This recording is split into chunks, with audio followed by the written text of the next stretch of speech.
있지 내 작은 책장.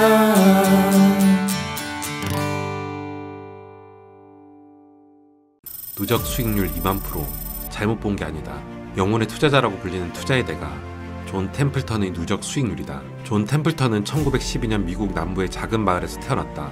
명석했던 존은 예일 대학교를 졸업하여 25살의 나이로 월가에 입성한다. 이때 당시 미국은 대공황과 더불어 전쟁에 대한 위기감이 팽팽해 있었다. 모든 투자자들은 고가의 빗장을 걸고 투자에 나서지 않았고 주가는 폭락을 거듭했다. 이때 존 템플턴은 1만 달러를 빌려서 1달러 미만의 주식을 사들인다.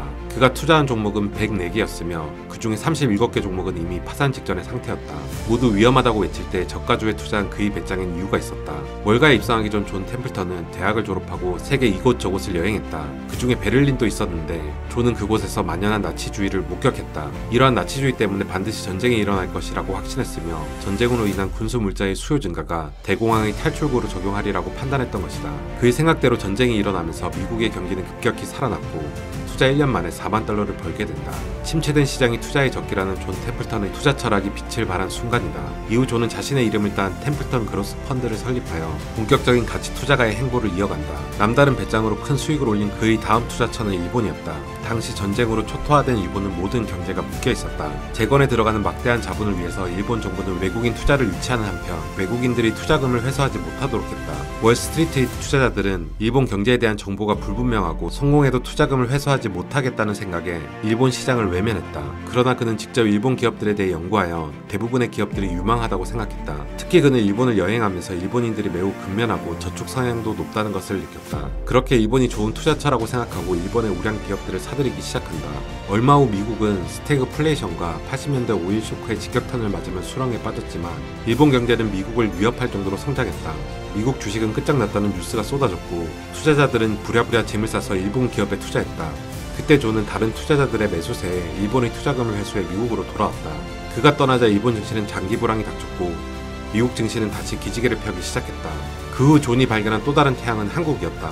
90년대 말 아시아 금융위기가 닥치자 외국 투자자들은 연쇄적으로 아시아에 있던 투자금을 회수했다. 하지만 존은 지구 반대편에서 신중히 한국의 상황을 지켜보았다. 시장의 비관 속에 한국 경제가 흔들리고 결국 한국은 IMF의 구제금융을 신청했다. 파산 직전이라는 것이 공식화된 순간 그는 매튜스 코리아 펀드에 투자했고 2년 후 수익률 267%를 기록하며 자신이 틀리지 않았음을 증명했다. 존은 대부분 가치에 비해 저평가된 종목을 발굴하는 능력으로 성공했다. 그의 이러한 능력은 시장으로 하여금 그를 바겐헌터라고 부르게 했다. 저렴한 가격에 사서 높은 가격에 파는 것은 모든 투자의 기본이지만 이를 실행할 수 있는 사람들은 사실 많지 않다. 하지만 그는 언제나 시장의 대세와는 다르게 행동했다. 사실 투자 시장은 다른 사람과 똑같은 투자를 한다면 수익을 낼 수 없는 구조이기 때문이다. 그러나 모두가 비관하는 시장에서 홀로 투자하는 일은 아주 강인한 정신력을 요구한다. 그는 투자에 앞서 충분히 조사하고 고민하며 자신만의 시각으로 적기에 투자를 실천했다. 또한 존 템플턴은 높은 가격이라도 가치에 비해 저렴하다면 사들이고 아주 헐값이라 해도 가치에 비해 비싸면 투자하지 않는 가치 투자 원칙을 지켜나갔다. 이는 이름조차 생소한 기업의 유동성만 보고 투자하며 홈런을 노리는 투자자들이 배워야 할 투자 습관이다.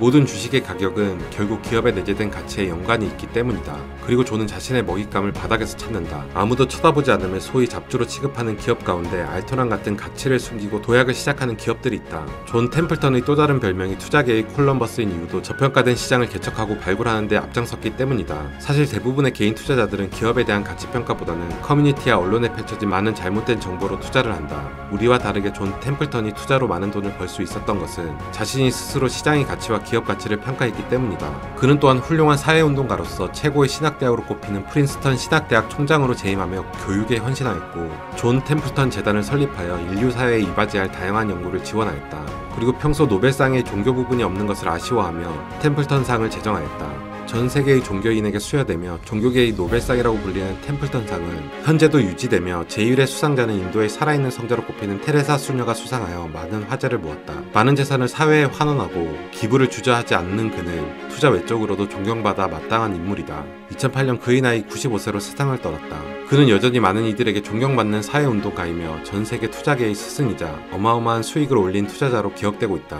여러분은 혹시 지금 잘못된 정보를 수집하고 또는 누군가의 말을 듣고 투자를 결심하시나요? 해외 주식과 코인 등 많은 투자처가 열려있는 지금 여러분들도 존 템플턴처럼 자신만의 기준으로 시장과 기업의 가치를 직접 평가해보는 것은 어떨까요? 이상 역발상의 가치 투자자 존 템플턴의 이야기였습니다.